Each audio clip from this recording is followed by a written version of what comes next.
tonight on From Hurt to Healed. I am so excited about tonight. We're going to have a serious conversation. I got some amazing Yes. women with us.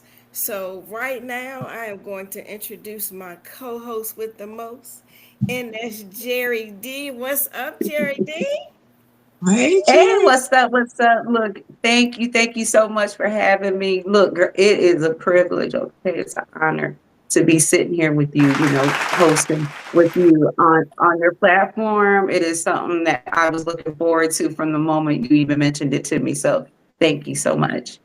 Thank you. So, we're going to go ahead and get started. So many of us have learned how to show up for work, show up for our family, show up for our communities. But when have we showed up for ourselves? What you think, Jerry? Mhm. Mhm. I mean, right there, you touched it. A good topic right there because with my brand it's Blocky, right? And I had to find a way to tell everybody, or I'm trying to find a way to tell everybody what Blocky is, right? And how Blocky started for me. And it was just much more than just like a routine, okay? Blocky for me stemmed from my love of drinking some coffee with a little extra, which is a little smoke of a tree, right? But it was more for me than just that. It was having a routine to connect with some like-minded people that were goal oriented, hustlers, love to live for their family. I mean, that's really what today is all about. That's really what we're talking about now. We're talking about how do we have to do what we got to do, but at the same time, what's the whole topic we're here for? From hurt to heal. Reclaiming our identity. So yeah, that's right. Hurt to heal, reclaiming our identity. But for Be First, it was a moment that I was able to reflect and kind of regain and regroup for myself. And everybody doesn't have that opportunity, but I'm real conscious about taking that time for myself. So that's what Bloffy is. Bloffy's more than just sitting back and having a cup of coffee, smoking. I mean, you don't have to drink coffee, you don't have to smoke. I call it blowing smoke, like we're doing right now. We're blowing smoke, chopping it up. But it's a culture. It is actually a culture.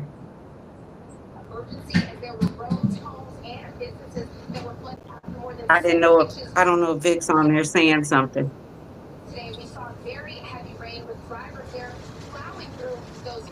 And she might be off the line, but while she reconnects, I'm not sure what's happening.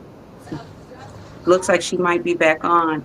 But I was just kind of telling you guys when it comes, there you go, baby girl. When it comes to Blocky, I mean, honestly, I wanted to take the stigma away from cannabis, the word cannabis. I wanted to take the stigma away from that by showing people it's not a negative word when you have a positive lifestyle. So be first in all y'all do. Let's go. Let's go. I don't know if we got some difficulties going on with some of us, but I'll go ahead and keep taking the floor from here. And I just want to say, this discussion right now, it's not about blame. It's about awareness, and it's about giving ourselves permission. You know what I mean? To ask these questions. Who am I beneath the roles I play? And that's a part of reclaiming our identity. Who was I before someone told me, what life should be? So, Vic, do you have something? I think you're on mute right now, but if there's something And that you wanted to reflect on prior. I apologize. We are having some technical difficulties tonight, but I didn't hear everything Jerry said, but I agree 100%. So let's go ahead and get started with our amazing women tonight. So first we have Tamika Day from Daytime Photography. How you doing tonight, Tamika? Tell us about yourself and about your business. Greetings and salutations, Queens. As Miss Vicky stated earlier, I am Tamika of Daytime Photography. I am a furlough survivor. I am proud to say that because that month was very interesting and trying, but we will survive. I am a single mother I have a strong background in photography. I'm also an inspiring author, and I have a lot of entrepreneur Oh, endeavors yeah. sleeves that I can't wait to just unveil and devote a lot of time to that. I'm a proud veteran, and I love to bring a sense of dedication and teamwork to Thank everything I you. do and volunteer for the community. Well, thank you for that, Miss Day. We're Thank going to go you. next to Natalie Pritchard. Natalie, will you introduce yourself and tell everybody about yourself? Hello, everybody. How are you guys doing tonight? Good. I am good, good. All these beautiful Good. ladies. I am Natalie Lillian Pritchett. I am the designer, CEO of Dassey's Treasures, and the president of the Robert Pritchett Stroke and Health Initiative. 12 years ago, my life took a turn when my son suffered a massive stroke and a brain injury. And through our process of healing, I discover my purpose of giving. I was I met an amazing woman that opened my heart and just opened my heart to giving. Robert was a football player at UCF, healthy, 22 years old, and he suffered a pretty massive stroke that, you know, God is good. God is great. God is All wonderful. the God time. is amazing, and it just but God and the grace of God that we are here. My son was able to recover and he went back to Yes. school, got his master's. Through all his recovery with the stroke, they put his skull in his stomach. He was completely paralyzed. And in the process of all of that, he was taking classes online towards his master's degree. I always tell people that his healing, school was part of his healing because when he woke up from being in a coma for Mm. that 2 weeks or so, he wanted to go back to school. And I asked God and prayed to God, and God made it possible for him to return back to school. Even having seizures and doing all those things, he was still taking classes and pushing forward. So I always tell people that his master's degree was, his healing journey that God put him on. With that being said, um, yeah, 12 years ago, the stroke happened, and through the process of everybody, just supporting me and giving to me, I decided to, be a giver. I didn't, I didn't know I was going to be. I didn't know I had it in me to be a giver on the level that I gave, and through the process of giving, a friend of mine told me, she was like, Natalie, why don't you start your own foundation? And that is how the idea of the foundation, the foundation came to be. And I went ahead and started it. Now hold, Natalie, hold that thought. I want you to hold that thought there because now that we have the actual information on how it came to be, let's hold that on who you Mhm. are and let's just move to Miss Paula Yeah. just so she can Hmm. introduce herself. And I Yeah. can't wait to come back because Okay. that's an amazing testimony, amazing story you Yeah. were sharing. We want to make sure that we just all have a moment to introduce ourselves Yeah. and then casually go back to what we're because you are definitely gonna come back to that one, girlfriend. That's Okay. serious. Miss Paula. Good evening. My name is Paula Carr. I am the author and creator of the Hey Honey children's series, children's books. That came about when I was fortunate to, I've always wanted this English bulldog, and long story short, um, employee of mine that I work with called me, said, I have a bulldog for you. And from that moment on, my life was different. And when I say it was different, because I basically just used to go to work, come home, go to work, come home on the weekends, you know, Mm. refuel, and then go back to it Monday and Friday. Once I got this dog, I am not the Paula before I had Honey. Now, I'm gonna just park it right there, Ooh. and we'll talk about that. Well, thank you. Nice to meet you, Miss Paula. Yes. All right. I think right now we have Miss Yukima. Yes. Hello, Miss Yukima. Thank you for joining us. Hello, ladies. Thank you for inviting me. Get through my jitters here. Okay. So I am Yukima Morfich, owner of Utri Boutique and several other entrepreneurial endeavors. I am a serial entrepreneur. Um, I am a mother. I'm a veteran. I'm a wife. I'm also I think this is my seventh furlough survivor. Oh, yes, seventh furlough. Um, I don't know, there's a lot. I started Utri during the pandemic because my daughter is a little fashionista and she is Okay. a lover of labels. And I want to try to show to her, like, hey, those labels is someone's name. We can make our own name a label and be the Louis Vuitton and who's the new one, the Kurt Geiger. Well, it's just somebody's name. So why would I go pay all these egregious amounts of money to wear someone else's name when we can wear our own? Utri Absolutely.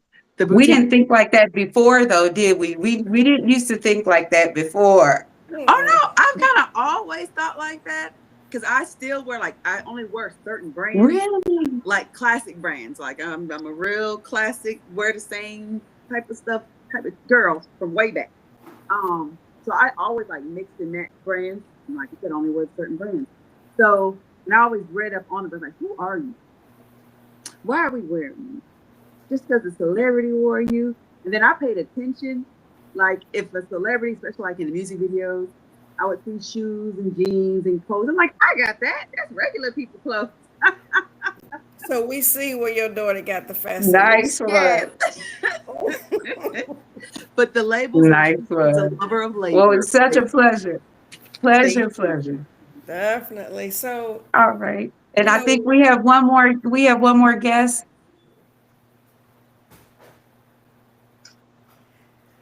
I think they may be watching. Hi, everybody. My name is Angela.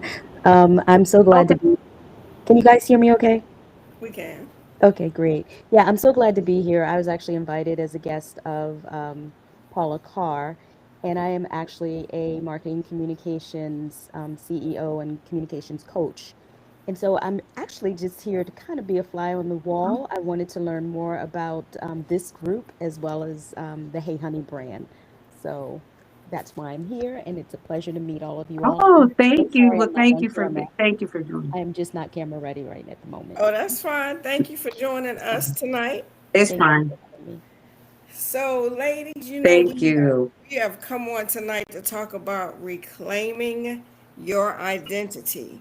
So let's get in and get started. So you came.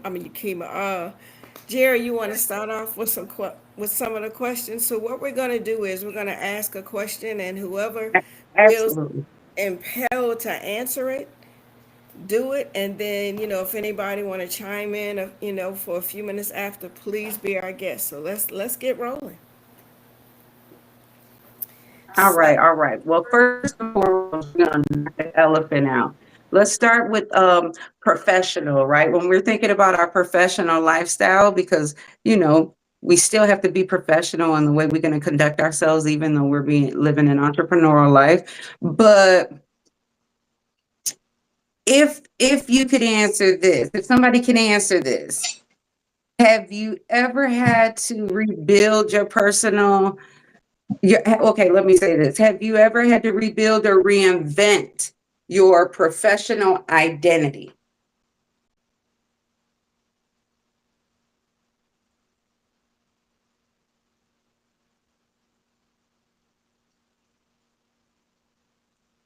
Hello? No? You guys, yeah. The question was, have you ever had to rebuild your professional identity? For me, I, I came from a corporate, America, working for insurance company for almost 20 something years and having to refocus myself to my business. So it was, you know, it was a journey, and it still is a journey trying to find my identity with me being a brand. Like it took me a while to discover what type of brand I am, what type of designer I am, because it's like, I can now, it's just now that I can actually get up here and say, okay, I'm Natalie Lillian with Dassey's Treasure. I'm a bohemian Afrofusion brand. Before I Come was on. all Yes. over, I make, because I'm pretty broad, because I, make the African, everything. I used to say, well, I make everything and I fit, I'm every woman, right? So it was like, no, no, no. You have to, bring it in. So for me, that had been a struggle for me. Like I said, even, and that kind of hurt my marketing too, because it was kind of hard to market, because I have to find my niche, right? And my audience. So I think that's part of for me, that was my struggle as to finding myself from coming, you know, from a background of insurance and, that's my second job in my life. I really haven't had many jobs. So I was in that job for so long, you just get so comfortable. And then all of a sudden you're uncomfortable, and like, okay, what am I going to do? So yeah, Literally. so that's how when I started the foundation first, because I was working when I started the foundation. And then because the foundation, when I started Dassey's Treasures, it was to support the foundation, because it was like, okay, I have this foundation. How am I going to bring, how am I going to fund it? If I'm not fundraising and doing stuff, what am I going to do? So that was how my cousin was like, go learn I was having a moment where I was so emotional and having one of those days I was, pity partying myself. And we have a little saying where she like, girl, put your big girl panties on and suck it up. You need to go learn a trade. So Definitely. that's how Dassey's Treasure came to be. And when I started large, it was Yeah, okay. Are you saying to pull it Absolutely. up to this far to my back? I mean, Okay, not this I one. If think you don't what mind muting, if you guys join in as guests, if you don't mind, thank you so much. Thank you so much. yeah, I think Okay, look, Miss Natalie, look, you have some gems, girl. I can't wait to come on to the next one. I don't know how you feel, Vic. Did you want to keep going on, or you oh yeah, good? I'm good. Yeah, that's okay. I'm good. Go on to the next question. So my question is, Well, hey, hey, Victoria, this is Paula. mm-hmm, I really want to add it on to something because I think the original question was, did you find yourself having to rethink about who you were, opposed to Reinvent. reinvent yourself. reinvent yourself? Mm-hmm. So I worked in private corporations and I've worked for federal government, which are two different ball games altogether. So when I went into this idea of writing children's books, writing was something that I always wanted to do, and it was like a little secret thing. I always wanted to write a book. Never dreamed it would be children's books. So what I was bringing to the table was my experience of working in corporate America, working for nonprofits, or working for federal government, which did help a great deal. And so my mindset is I'll use this skill set that I have, this knowledge that I have, and it'll help me get these books out or whatever. What I did not consider in this game was people want to hear about Paula.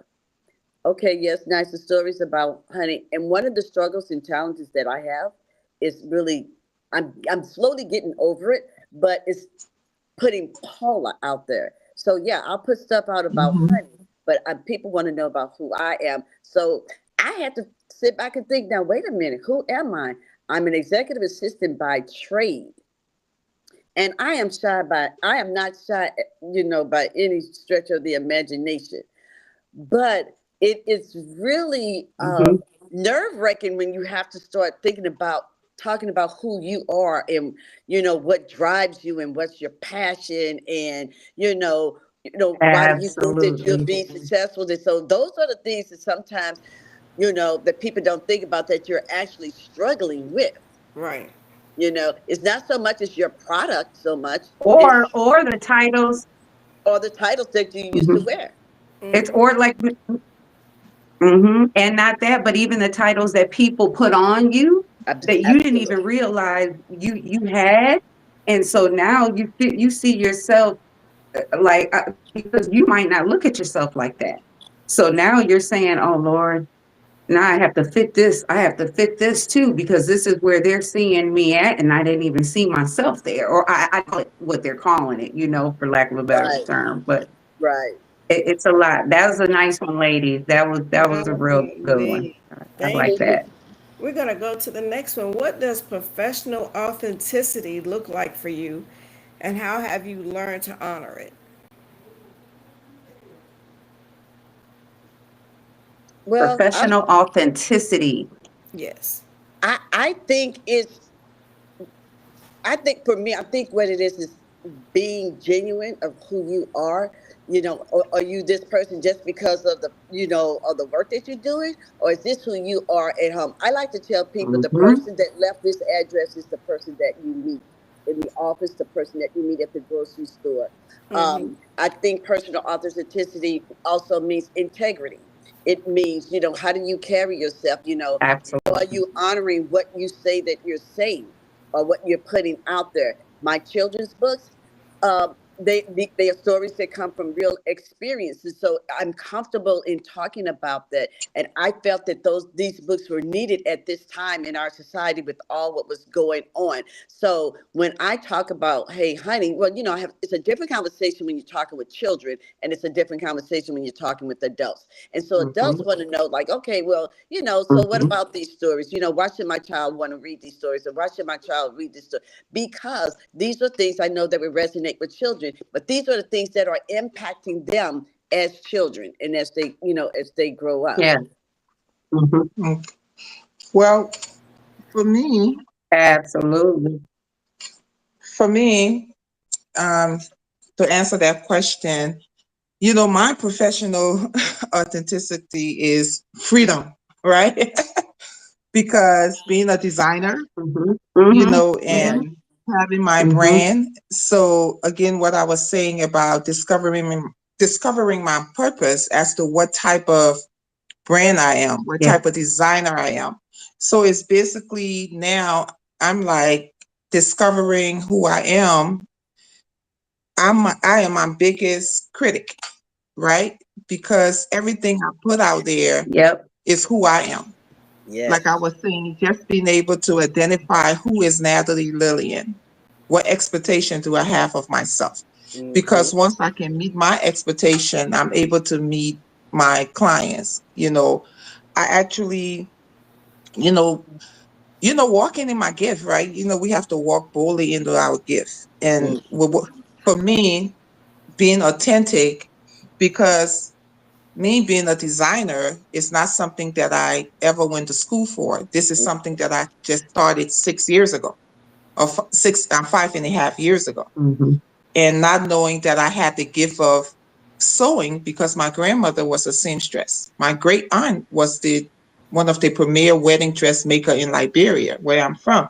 Mm-hmm. And my mom sewed. Oh, Yeah, my beautiful. mother sews, and my mother is very creative. She had her own event planning business. She do macrame. Just growing up and watching her do all these things and not knowing that I had the gift of being creative. Okay, So just not to interrupt you, but I'm gonna tell you how bad she is. She can look at a dress and then design it in 20 minutes almost. That's how bad she is. Okay. yes, Old school for so real. Yes. Not new to it, true to it. That part. yes, so it's just being, for me, it's just showing up, being intentional, and just for me, just Hmm. showing up for myself because that's what I've been applying to myself because I have a problem with showing up. I had a problem with showing up for myself. because when you're trying to do Now, certain hey, things. when you're trying to do certain things, it's hard to do for Yes, you, right? It's hard to do for you. It's easier to do for others. for others. I like to help people. I'm my mother's and grandmother child, that I'm constantly. And I was gonna say that this is where that is leading, right? This is where that's leading. So I don't know, Tamika, you could even say something about this, because you quiet, but I remember you gave all the information about how you were this photographer. Right now, being in photography, how do you get people to give you what it is that you're seeing, that envision? So how do you navigate those type of things with? And I'm going to ask this question with that in mind, right? Because that takes a lot of your time as well. You're working, you're a photographer, your time is limited, right? So how do you just said, mommy, beautiful mommy, how do you navigate relationships with family, friends, your romantic relationship? Like when your growth requires that change for you?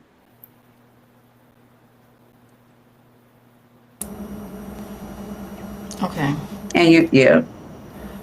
So I received the question that it's not specifically my photography related, it's more so how I juggle as a person, right? Is that Yes. okay? Okay. Mhm. So let me make sure I answer it right. But because it's regarding your identity, because this is a reclaiming of your identity.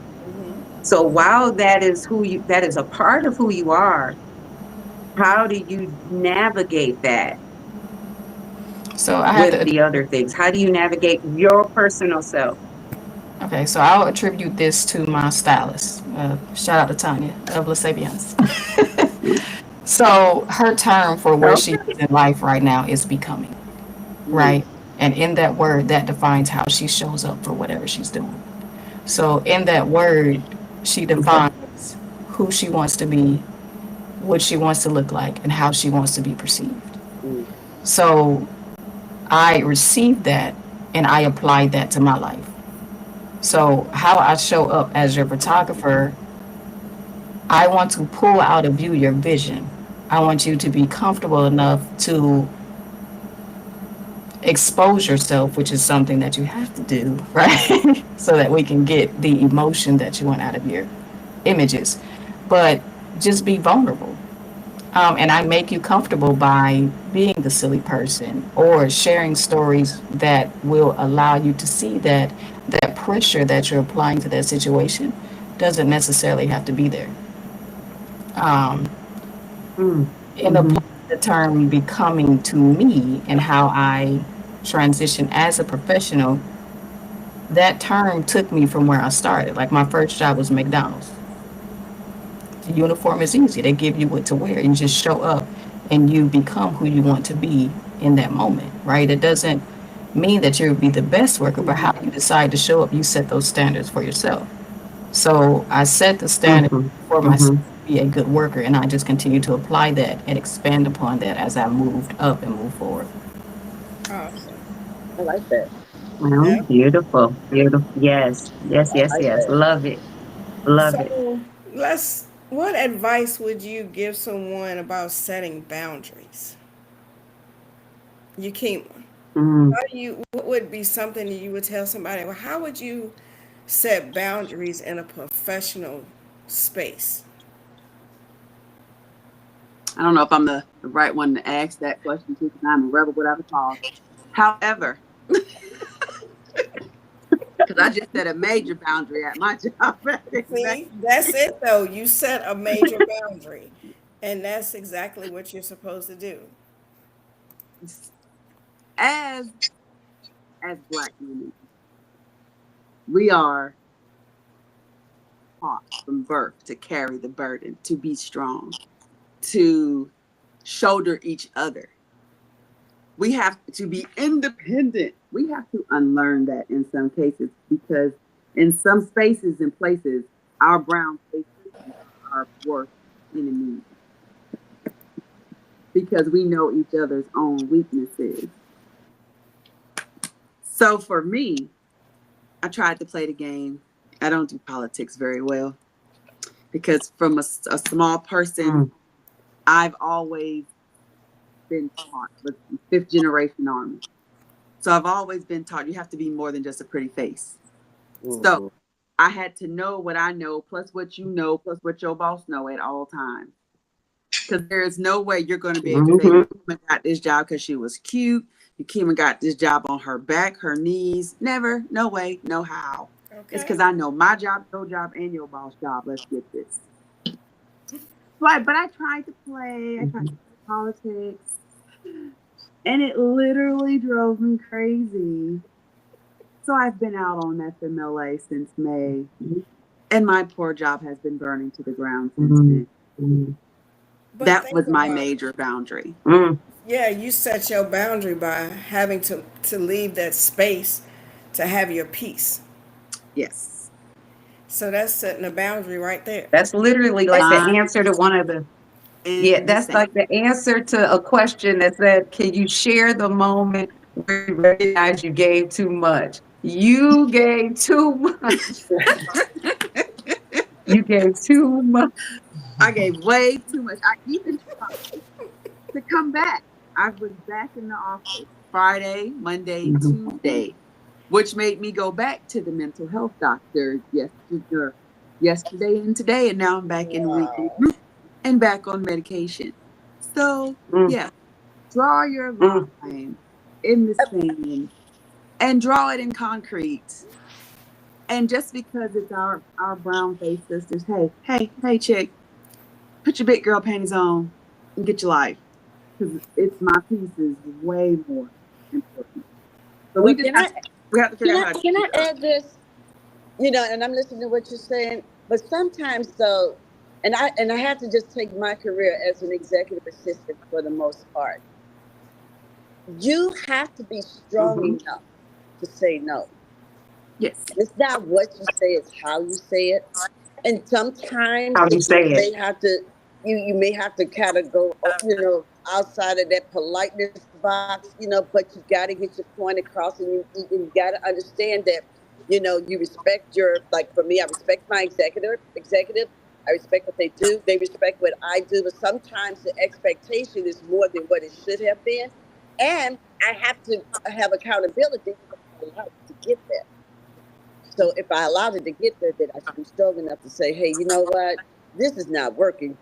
I've been here. I've been coming to work from 7 a.m. and ain't leaving till 8, 9, 10 o'clock at night. Please don't expect me to be here on Saturday morning to do anything. But you got to be strong enough to do it. You got to be, you got to be strong enough. And that means that you have a way. And like I said, it's not what you say, it's how you say it. You ask for a special time. You say, listen, do you have a minute where you and I can sit down and talk? That's inside of a work environment. Outside of the work environment, it's a little different because you got to meet people that you don't know, don't really know you until they get familiar with you or what have you. But it's how you present yourself, and people will come away with just either like a BSer or just kind of like, or this is a straight shooter. We know how far you can go with that person, or it's just about having just this great open communication and honesty. That's the other thing. It's just a sense of honesty. I want you to know who I am. I want you to understand who I am. Exactly. But I think that, Ms. Paula, I agree with that. But I think that works in the spaces For certain.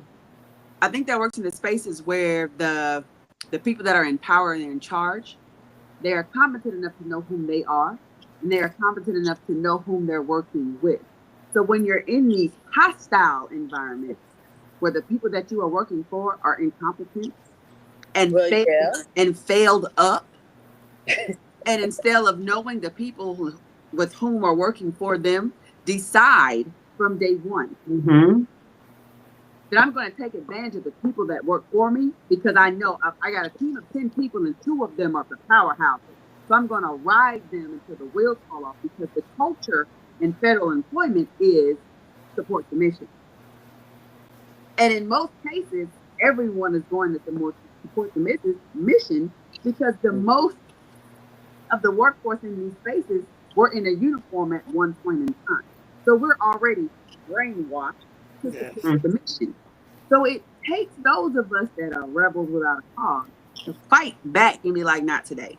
I'm not doing it. No, I agree with you. I totally agree with you.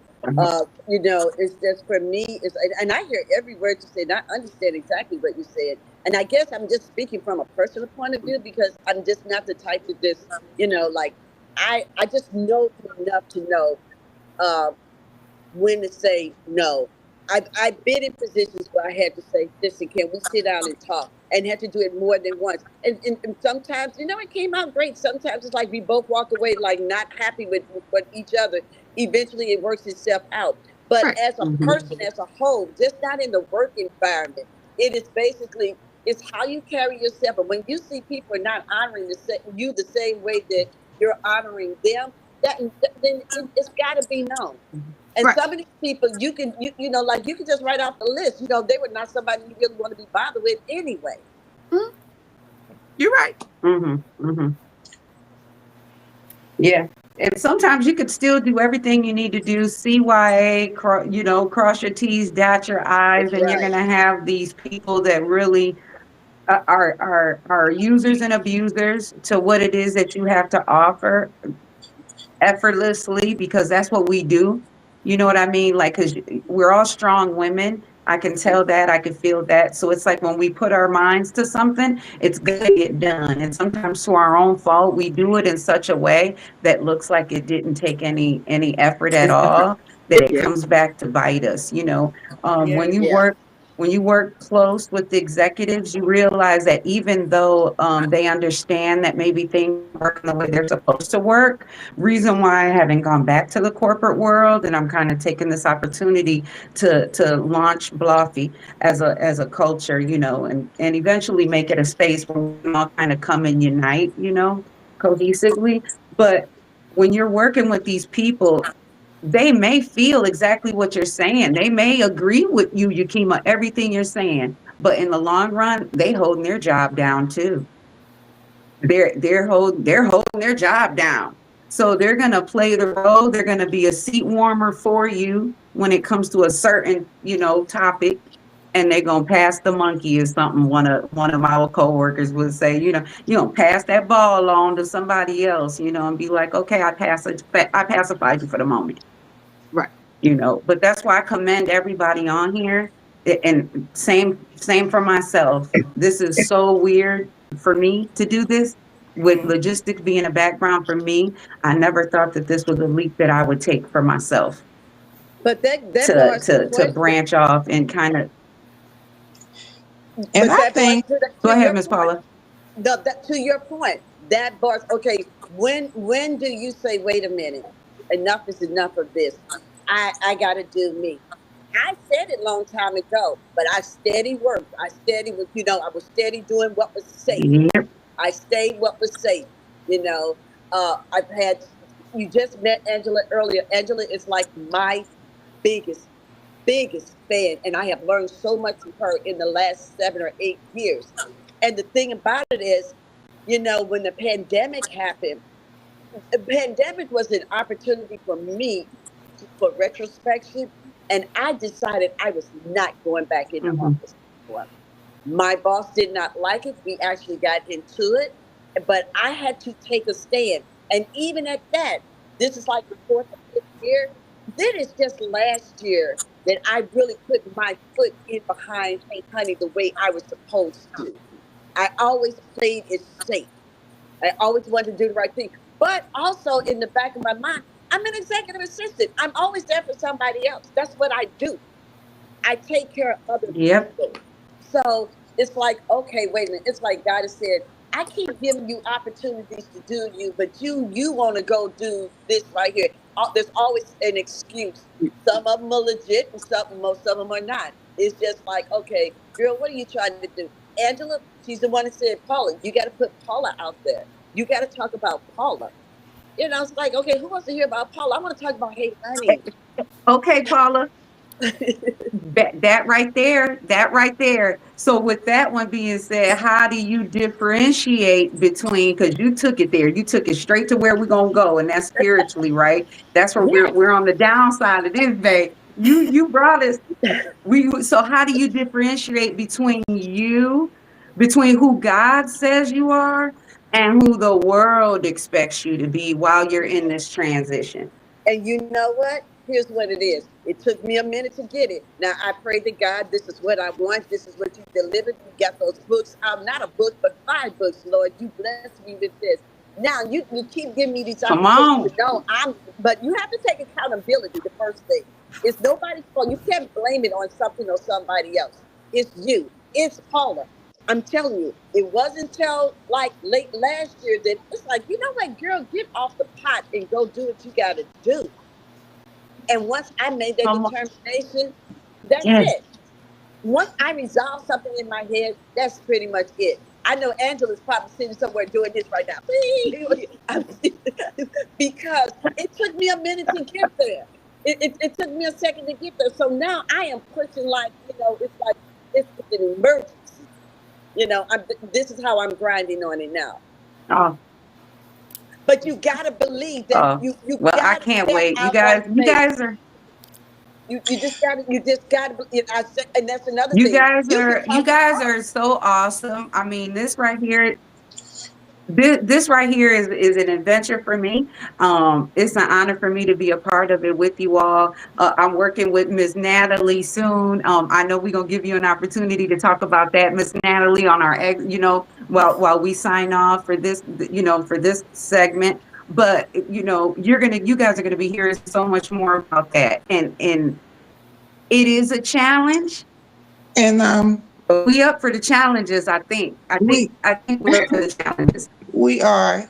Were you talking about your spiritual identity? Are we still on that, or are we? We moved, We yes, moved. we actually let Miss Paula take us on to Oh, okay. where she was talking about the spiritual part of it and how to differentiate between who God says she is and who the world expected her to be. Okay. But when it comes to you, how was your faith and spiritual grounding with the situation? Let's go back to you, Natalie, with where you started with your son and how he was blessed to come out of that. How has your faith and spiritual grounding helped you rediscover who you are? My faith, my faith was everything. Not that I think, I know that was when, all my life, that was when my faith was tested. But even when the doctor was telling me that my son was in acute critical care, he was the #1 priority in Emory Hospital. He's actually a case study at Emory and Shepherd Center because of the type of stroke that he had and how he survived. And not once when the doctors were telling me that he would not make it through the night. Everything that they told me, I stood on faith. When the All doctor right. said he will not make it through the night, if he make it, he would be disabled for the rest of his life. And I told the doctor, I said, no. I said, he will make it, and he will not be disabled the rest of his life. And I asked the doctor, I said, no one ever seen God before. You look left, right, front, back. Nobody ever seen God, right?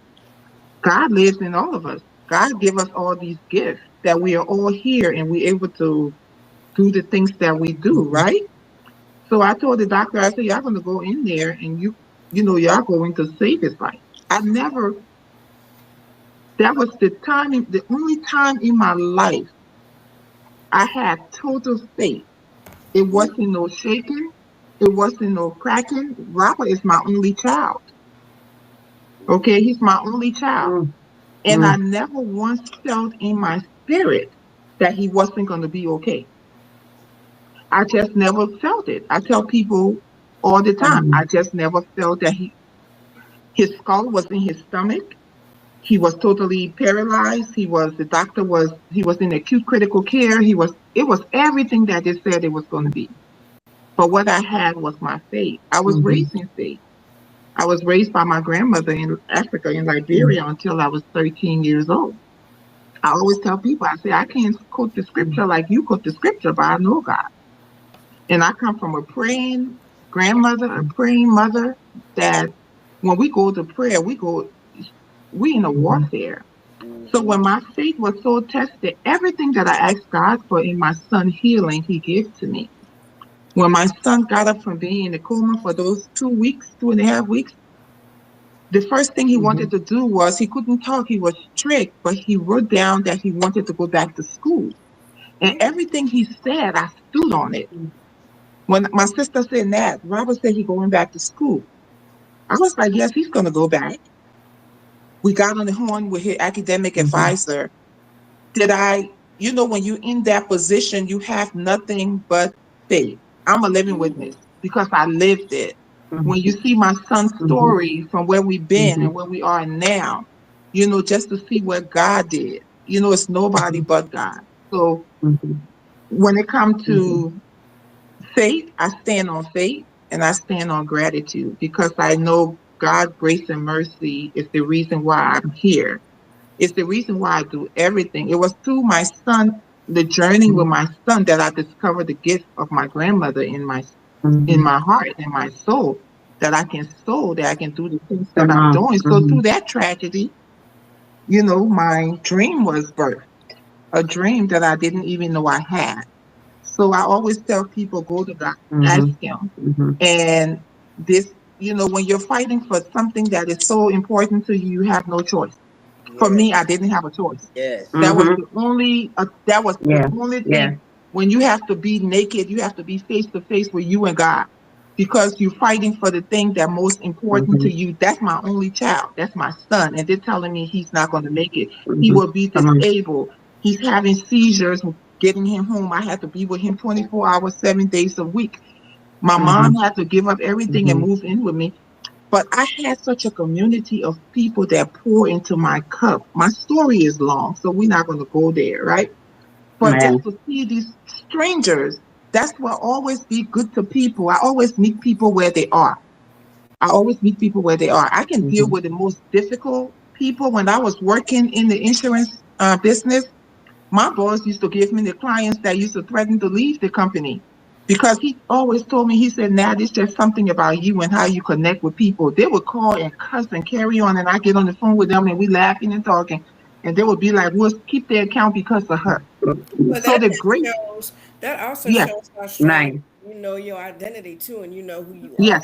Yes. To even do that. So that's powerful within itself. So was there ever a defining spiritual moment that reminded you of your worth and identity, ladies? Oh, yes, because I've been on the highest high and I've been in the lowest valley, right? It's like you find yourself in the pit of hell. You get up one day, everything, I'm living I'm excited. My son graduated from college. I'm home alone with the dog. I'm living my best life. My mom is good. My niece enjoying her, and all those things. And just like that, your whole life just blow up in your face, right? And you wake up one day and you're in the twilight zone. And you actually like standing there, like the movie, like, okay, this can't be my life. I'm sitting there for hours, like my family said, that I did not blink. Did the surgery on my son, I think was like 7 or 8 hours, and they told me I didn't move. They had to get my cousin from Maryland to come in and sit with me. Her job was to keep me sane, right? And then in that make sure you rest. While my son is fighting for his life, I get sick. And I get diagnosed with bilateral blood clots on both of my lungs. I'm sitting here, I have to take blood thinners for the rest of my life.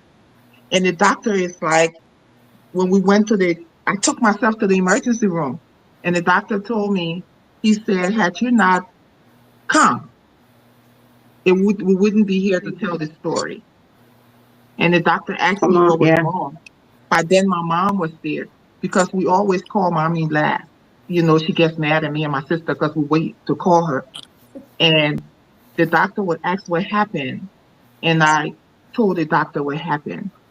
And the doctor told me, he said, well, Miss Pritchett, you can stress and die, or you can be grateful for the gift of your son. Yeah. Or Definitely. Okay. Definitely. And I'm laying there. well, thank God for Yes. that. I think Thank God. that is Yes. amazing. Yeah. Yes. So That is you also, amazing yeah. testimony. I think I was gonna say, I think I will say for me, myself, when you ask what was a defining spiritual moment, was there was a matriarch. My grandmother passed away at 98 years old, but 2 months before she passed, my mother passed. So when you think about, what am I supposed to do? Mhm. You know, like, how am I supposed to move and groove now? That was a defining moment. That Mm-hmm. was that moment, and I'm tearing up, but we gonna be cool. I That got was a you right moment here. where I you got really you say, right "Who here. am I?" That's where you say, "Who am I?" And you recognize and remember everything that they built in you, they told you, that Mhm. God has shown you. That was defining for Yeah. me. It was really to sit back and remember all the tools, literally put them in every pocket, including this one. You know what I mean? Like I'm storing them, like, and Yeah. using those things and those tools to continue to make it. Mhm. But when you think about literally 2 months apart for your matriarchs, that's a big moment. Yeah. To But be. when you say, God, you are so good, because I wouldn't be sitting here right now with you ladies if it wasn't for his grace, That's right. if it wasn't for his favor over life, you know what I mean? Where we Mhm. could still smile, laugh, and joke, and still in the midst of the tears, and that's only because I'm allowing it to happen, Mhm. because I really, will stop them. But I'm trying to be vulnerable in this growth process where I can where I don't have to be so, rough around the edges all the time. You know what I mean? But I give people a little bit, of me while they're learning about Blocky. Mhm. But so that was a great question, Vic. That was a great Mhm. question. You got So me to tear up. Give me them tissues. Give me I them got you, tissues. girl. So I'm gonna answer it myself. So in 2009, I had an accident. So in that accident, it was my son and Mm, I. This lady ran the red light going like 45 miles per hour. So during that time, if you all had seen my car, I shouldn't be here today. So after that, mm, about maybe 2 months later, I tried to commit suicide. Well, and I said, God, if it's meant for me to stay here with my family, give me a sign. Not even a minute later, my daughter called me and told me, Mama, something told me to call you. Are you all right? From that point on, that's when Come I knew on. that God had something else for me. Didn't know what it was, but it took me up until two years ago to figure out what it was.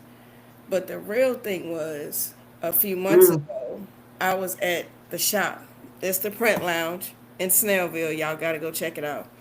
But I was sitting there talking to mhm. Dwayne, the owner. Please check them out. Nobody was in the store for 2 hours, and we had a conversation. In that conversation, birthed from Hurt to Heal podcast.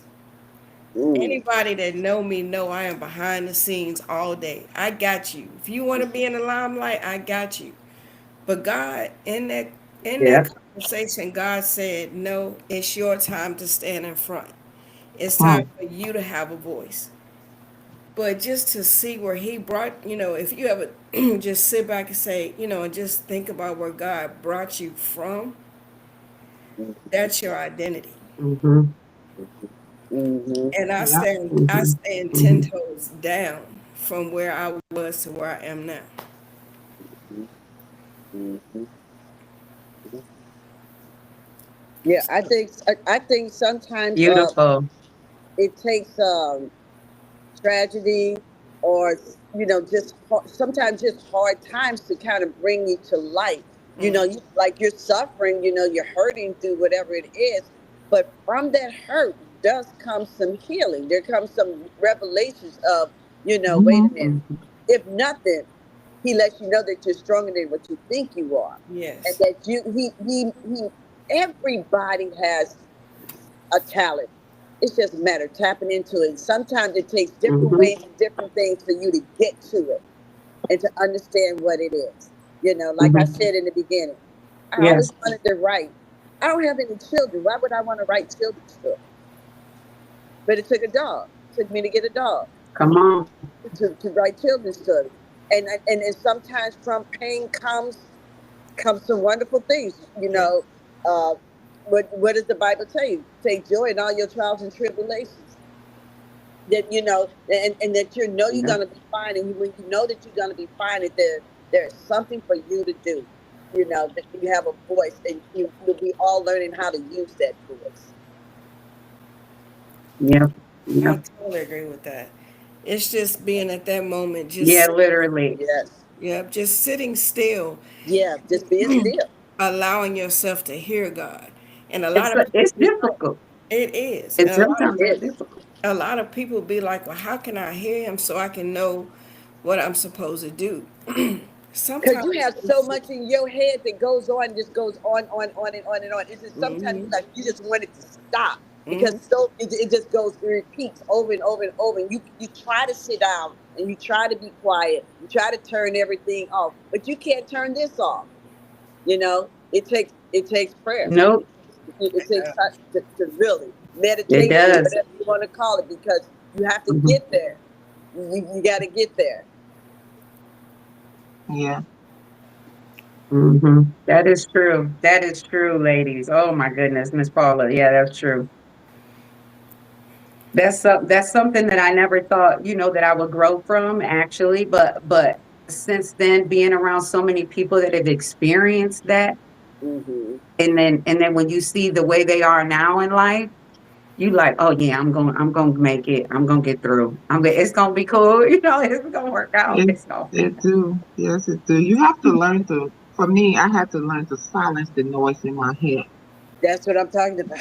Yeah, to Yes, silence the noise yes. because when you're going through these life changes and everything that comes along and the hurt, for the hurt to heal, I always say the head and the heart has to connect, hmm Yes. right? Because So we'll yeah, say, because it's go a ahead. journey. Go Because ahead, some Miss. days you get up based on what you're going through, you can't even put your feet on the ground.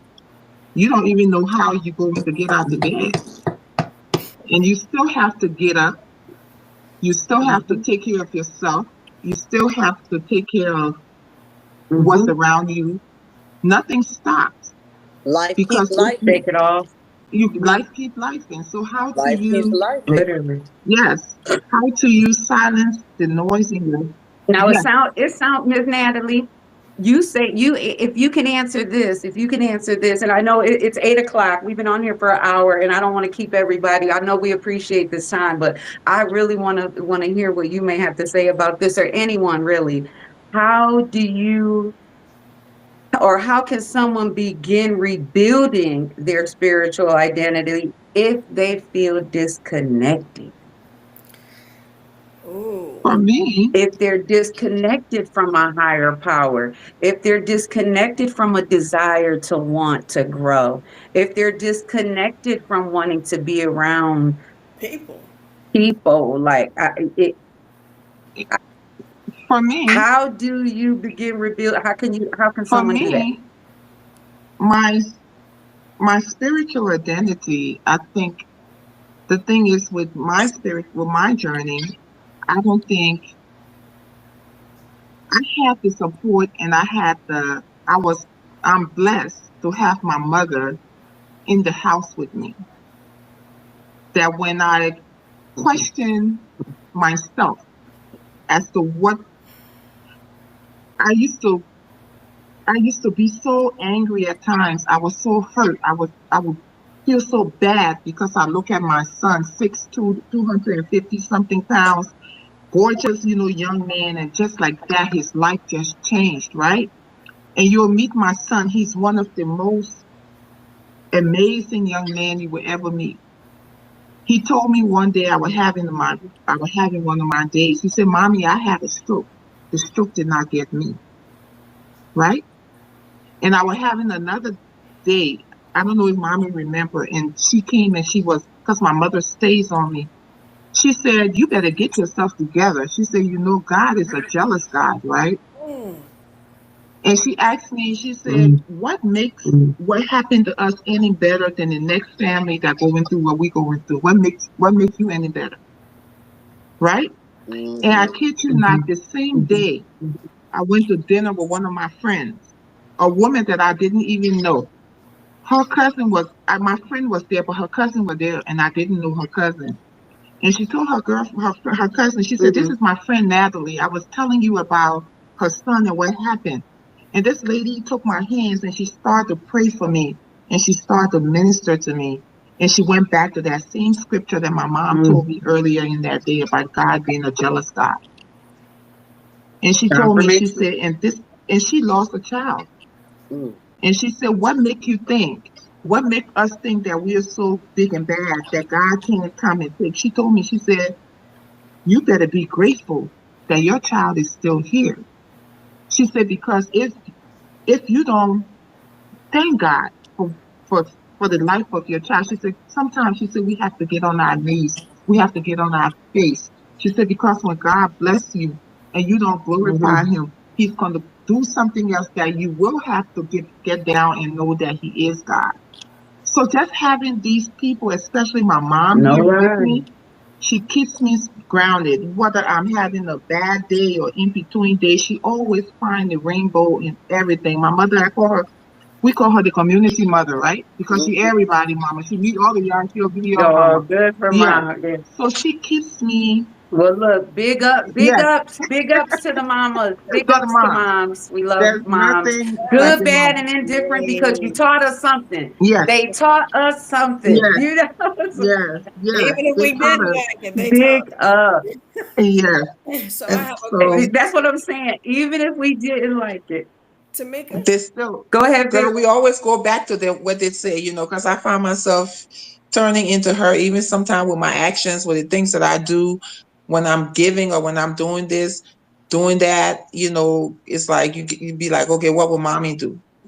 And I seen her do. And that's how my grandmother was. So I think, not I think that's how I was raised, because growing up in Liberia, we always had, my grandmother would bring she raised everybody. She would go and feed people, bring people. We always cook in the biggest pot. That's why now I cook in these big pots. I always got food. I like to feed people, right? So it's just something that that's in me. So I'm very blessed. You have a very You have strong to have that foundation. village. You have to have that village You have a of very people strong that you can, foundation. that you can actually, because some days you can't stand on your feet. You got to get up. I have strong women in my life that I can, and they all serve a purpose. Like they would tell me, "Get up, Nat. You can't let it get to you. Get up. You got to," or I can call and they will hear my voice. "Girl, what's going on today? Mm-hmm. Why are you sounding like that? You Yeah. need to snap out of it." Or they would say something crazy or say something, take my mind off of it. And we all need that on our path for recovery, because I'm still recovering. My son is, he went back to school, got his master's, living in Florida. I always tell people living his best life. But Mm-hmm. I'm a mom. I'm grateful to God. But, I catch myself because Yep. sometimes when I see him, Still have that fear. yes, That fear. I'm like, I try not to go to say, what if? Like, what if the stroke hadn't happened? Well, and then he's living a amazing life. He living, he's doing great. So Thank God God. is good. Through it all, we just give him all the glory and all the thanks. And Definitely a his mercy, testimony. mercy, his Definitely. mercy covers them. All right, Miss Absolutely. Jackie, I see you got your hand raised. Yes, I'm very infamous for raising my hand. That's fine. So for me, I actually am living this, working on rebuilding my spiritual identity. And for me, I had to ask God to put me in a position where I had to really be exposed to His Word so that I can not only retain it, but I can see how he had a hold and handle on my life, right? And in that moment, and it's just small things that I was going through. But all in all, right, he has a purpose for all of us, and we just have to get in alignment. So my best friend, she had sent her car down because she was getting ready to move back to this state, Georgia. And I was like, okay, her car is being sent here for a reason, right? And then lo and behold, my car battery died on my way to take my child to school. So I'm like, okay, hey, can I borrow your car? Right? And I'm like, in that God made provisions for me, Yes. right? Yes. And then also within that same uh, request, I got requested to start teaching Bible study, right? And then same request. I found that a lot of the women that I have been surrounding myself have strong faiths and are very powerful women. So that when I'm making these decisions and I'm falling out of alignment or I'm doubting myself, and that's a big thing, you have to change the way that you think because that controls the tone that you're Yes. setting for yourself Yep. and that limits your faith. Right? If you don't have faith, God cannot operate through you or for you because that limits his power. So right now, the challenge to myself is to watch what I say. Right? And I say that I'm a furlough survivor because that time that I had off, I was able to really reflect and get closer to God.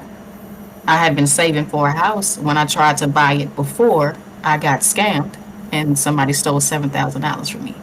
So that shut my desire down to buy a house. Right? And now, overcoming the furlough, although I had saved that money for my home, God made provisions for me so that in that period, I could still keep the roof over me and my child's head. And I pray for everybody because I'm not the only person that's going through this. And kind of like Miss Natalie was saying, what makes my struggle any different from anybody else's? Right? Some people are blessed to have husbands, blessed to have boyfriends out there, but we all have the same struggle. Right. So it's just paying attention to in the moments because God will show you. He got you. That's right. So I have a question for each one of you to answer. Okay, so all of you have a role to play in something, home, professional, anything. You always somebody's something, somebody's mom, somebody's sister, somebody's daughter. If all those roles were removed right now, who are you? Mm.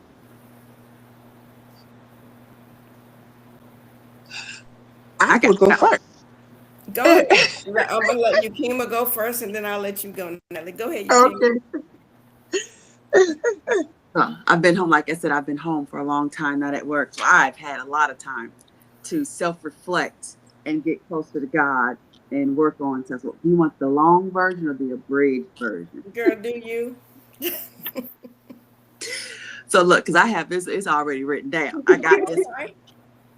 Beyond being a wife, a mom, a daughter, and employee, I am a protector of children and truth. I am a builder of legacy and safe homes. I am a strategist who turns chaos into systems and plans. I am a creator who loves beauty, design, and making people feel seen and confident. I am a survivor of deep trauma who chooses not to repeat the cycle. I am a woman learning that I deserve softness, safety, pleasure, and rest, not just responsibility. I am someone who will document, advocate, and fight for the little girl inside of me and every girl like her.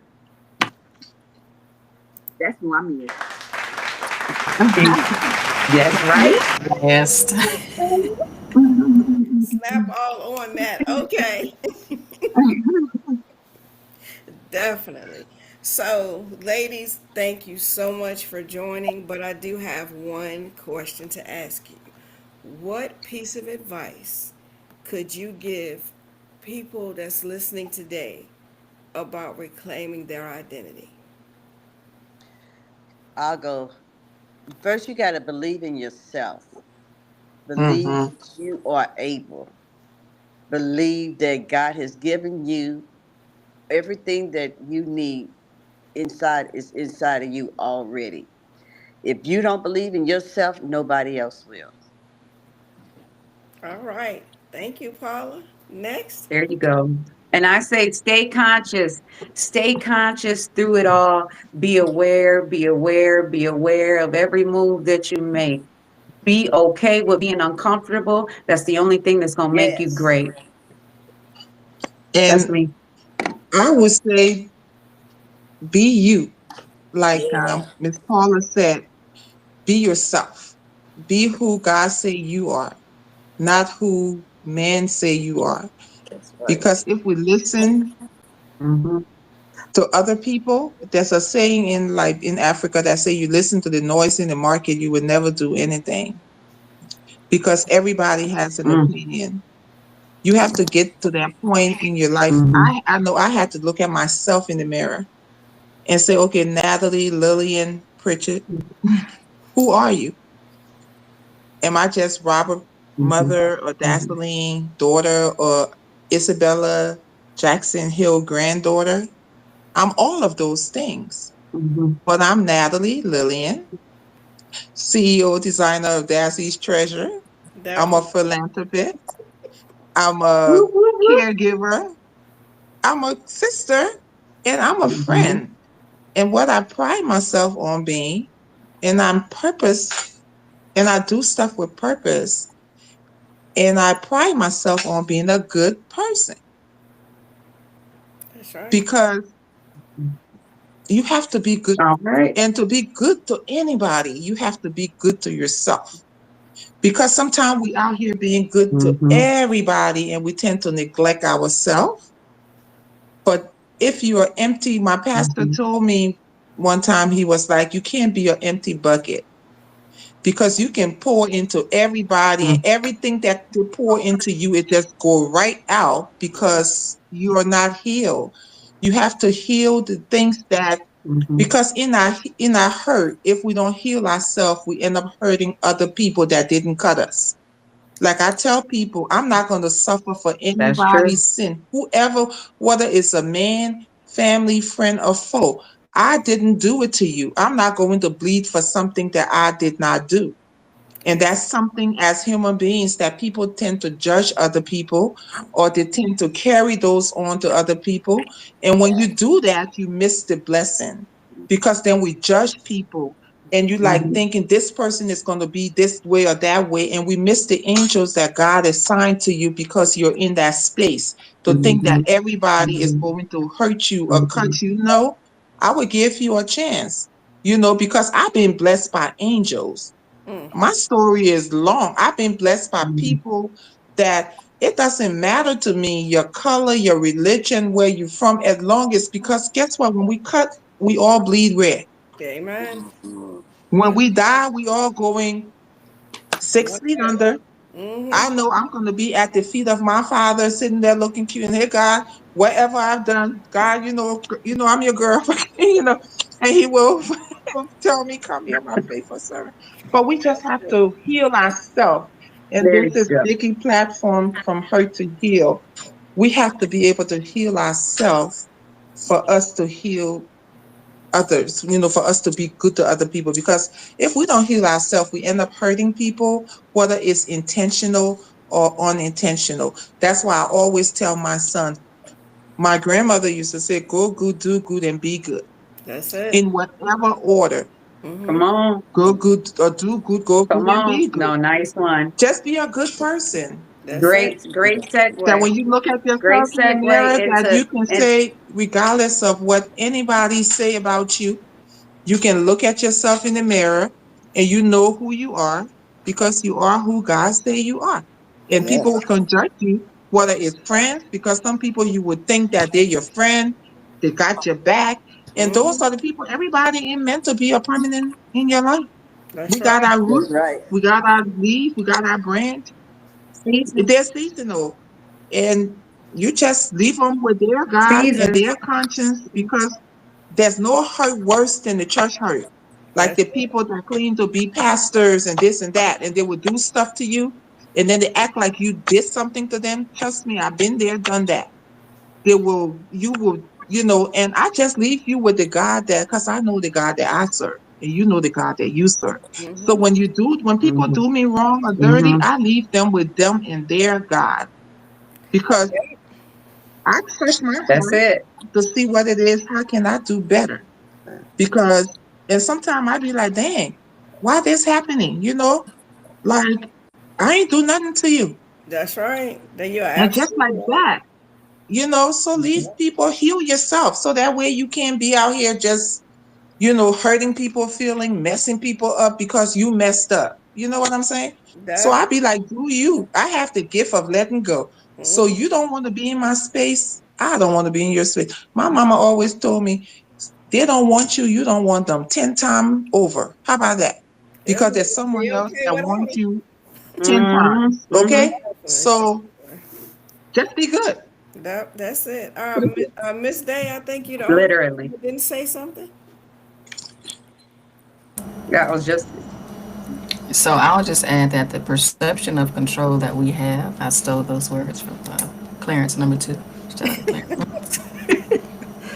The perception of control that we have is not our own, right? So understand who really is in okay. control, right? And give yourself grace because you're There doing you the go. best you can with what you had in that period of time. All it does is it takes the awareness that you need to change and you need to build your relationship with God. And then with that, make that change. And when you change what you need to do about yourself, you'll see the people around you start to change because you'll attract like minded people. Yep. All right. That's right. Come on. Definitely. Yes. So I That's have right. to say, Power.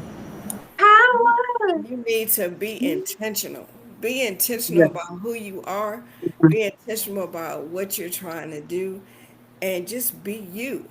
But Mhm. Yes. be intentional. Be intentional about about knowing who you Mhm. are, which we will get to when we Mhm. do another episode. That'll be one of the things we talk about, self inventory. But right now, Mhm. stand on 10 toes, reclaim your identity, and stand strong in what and who you are. And don't forget whose you are too. That's Yes. right. Yeah. Definitely. And each one of you are great, great examples of when I say 10 toes down, Yes. you guys are solid in who I feel. I allow discernment to lead. And I'm not saying anything is perfect. I'm far from it. I'm far. But man, your spirits are solid. Your energy is great. And I pray for nothing but prosperity in your lives and future endeavors to come. I pray for all that greatness to come y'all's way. Definitely. So, first of all, I want to Thank thank our you. co host tonight, Jerry D. Yes. We appreciate you, and I thank you for Yes. just holding it Thank down you with for me having during our technical difficulties and everything else. For the lovely ladies, me. Hey, Paula, sister, look, for go Paula, ahead. Yukima, Natalie, and Tamika, thank you so much for even being a part of this journey. Like I told everyone, this is part one of Mhm. of 4 parts. So we're just getting started on reclaiming your identity. Just wait to the next one when we talk about walking in your destiny and what is your why. Mm. Mm. Miss Paula, was Ooh. there something you needed to say before we signed off? No, I was clapping. I'm holding the phone and trying to clap at the same time. So, That's all right. ladies, thank you for starting this journey with us. And everybody, just wait till the Thank next you so one. much. We Thank just you. gonna Thank get you. better from this. We're gonna get better from this one. That's So right. thank you all for joining, Absolutely. and I appreciate you all wholeheartedly. So till next time, continue to reclaim your identity. You do too. All right. Yes. All righty. All And right. I always got to go out the way I know how. I got to go out the way Bloppy knows how. Buck. Let's get it. Start your night. You guys have a great evening. All righty. Good night.